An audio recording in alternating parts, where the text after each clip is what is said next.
विश्वास की परीक्षा। प्राचीन समय की बात है कि एक बार नारद जी भूलोक भ्रमण के लिए निकले। एक स्थान पर एक साधक बरगद के वृक्ष के नीचे बैठकर साधना कर रहा था। तभी नारद जी ने देखा कि भक्त साधना में व्यस्त है।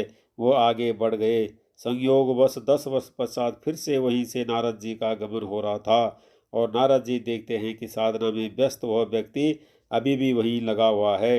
नारद जी के मन में इच्छा हुई कि इस तपस्वी से बात की जाए, तो वह उसके पास पहुंचे और उसके साधना से उठने की प्रतीक्षा करने लगे। कुछ समय बाद वो साधक उठा और देखता है कि सामने नारद जी बैठे हैं। साधक ने सादर प्रणाम किया। नारद जी ने पूछा कि आप कौन हैं, तो इस पर साधक ने बताया कि वो मोह माया से एकांत में रहना पसंद करता है और जब समय मिलता है तो प्रभु नाम स्मरण करता है।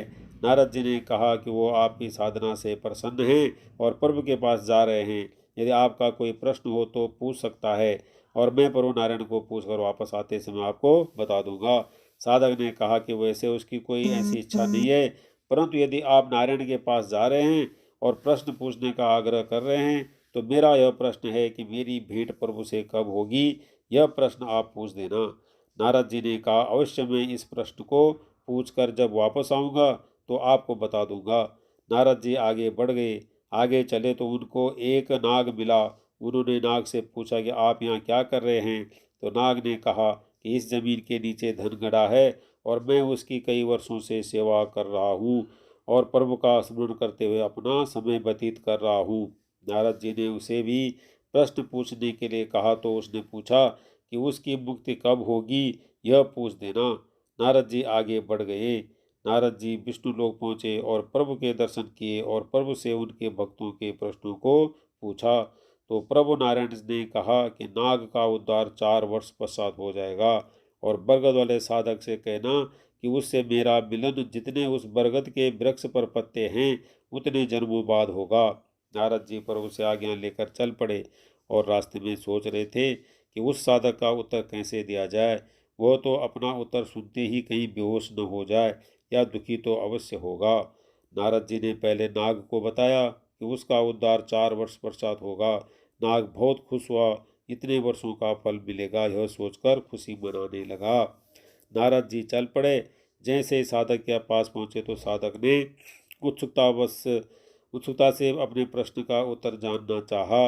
नारद जी कुछ असमंजस की स्थिति में दिखाई दे रहे थे, परंतु साधक के चेहरे पर कोई चिंता का भाव न था। नारद जी ने देखा कि बरगद का पेड़ पत्तों से लदालद भरा पड़ा है। उन्हें और चिंता सताने लगी। साधक के द्वारा पूछने पर नारद जी ने बताया कि जितने इस वृक्ष पर पत्ते हैं उतने वर्षों बाद आपसे प्रभु मिलेंगे, ऐसा प्रभु ने कहा है। साधक ने पेड़ की ओर देखा और कुछ सोचते हुए खुशी से नाचने लगा। जोर जोर से चिल्लाने लगा कि मेरे प्रभु।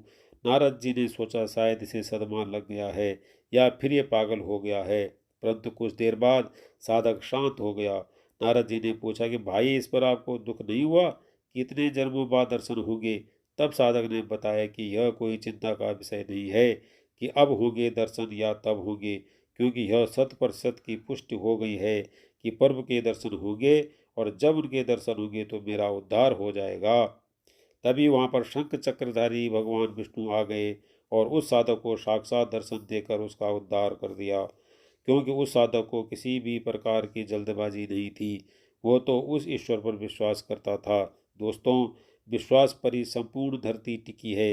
यदि विश्वास नहीं तो कुछ भी नहीं, यहाँ तक कि ये संसार भी नहीं है। इसलिए हमें चाहे कि जिस किसी कार्य को भी हम कर रहे हैं उसे पूर्ण विश्वास के साथ करना चाहिए।